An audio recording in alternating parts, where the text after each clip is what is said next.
Simon Cafferty for Split Decision MMA UK up here in Scotland for First Fighting Championships, and I'm here with Euan Fraser, who just got the, I think, 54-second TKO victory. Did you expect it to be over that quickly? I sort of did, yeah. Always try and go all out. My last victory was exactly 54 seconds as well, so it's becoming a bit of a thing, to be honest, but he caught me with an absolute cracker and I thought it was gone, but I managed to recover, get on top of him, and he couldn't defend himself, and the fight was over. I think it would have been a good fight if it kept going, because he's a big hitter. I'll tell you, he almost cleaned me out, but I got lucky. I got him on the deck, got in the position I wanted to be, ground and pound, and just took him out. And I was going to say, when you to set that up on the ground, that was a great throw that you did on him, and then you just controlled it. Did you know as soon as that you'd postured up and you started firing in those shots, he had no way of getting out? As soon as I postured up, I put my left hand down to hold his head, and as soon as I was hitting him, he's not protecting himself, so he's basically, the ref's going to stop. I could hear the boy saying, protect yourself, and I knew it would be stopped. I'm not really a ground fighter. We don't do a lot of jiu-jitsu down at the House of Pain. We're stand-up boys. I'm giving a bit away, probably shouldn't say that, but I like the ground and pound side of the ground, that's all. Yeah. Not the rolling about and all the funky moves and stuff that I don't even know the names of.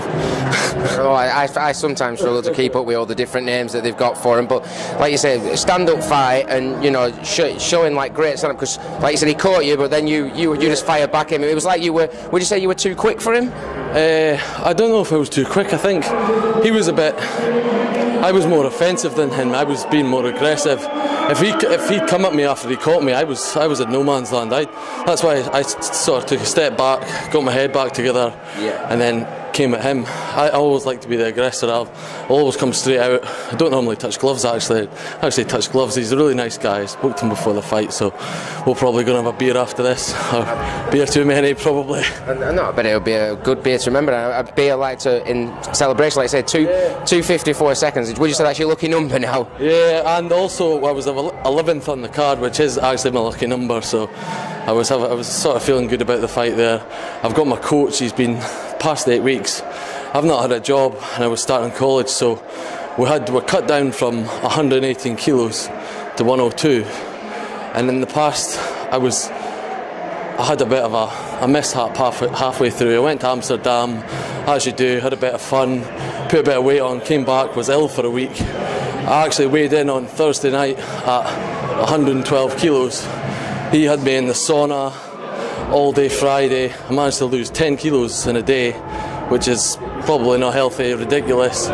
But he was the guy he was holding me in a bath this morning at 6:30 in a salt bath, and I'm almost in tears, and it all goes down to him. He's put in so much time, so much effort, he's got so much passion, and I can't thank him enough for what he's done for me. Oh, well, you wouldn't have thought you would have lost that much weight the way you went through that one there, but as well as your coach, is there anyone else you want to thank? Because I don't want to stop you from having those beers. Yeah, I'd like to, obviously, I thank Carl, I thank James and Nathan as well, everyone down who trains at the House of Pain. They all help, even if they're just standing there holding pads. But also my girlfriend Robin, because for the past 8 weeks I've been coming home 9:30, dumping a bag of washing on the floor, going in the bath and crawling into bed and falling asleep, and it's sort of, she stuck by me the whole way. She's out there screaming, probably shaking more than I was before it, and I can't thank her enough. And yeah, and just Carl as well. Carl is such an inspiration, and he pushed me beyond where I thought I could go. There's a point where I was mentally breaking down, I felt, and he pulled me back up, and he just gave me a slap round the face and says, look, this is what you need to do it, you've come this far, and we've done it. So that was that. And it was great for me to see you compete finally. Thanks for your interview before the fight, thanks for this one now. Okay. Enjoy the, well, let's say 54 beers, 54 seconds. There's going to be about 90 beers.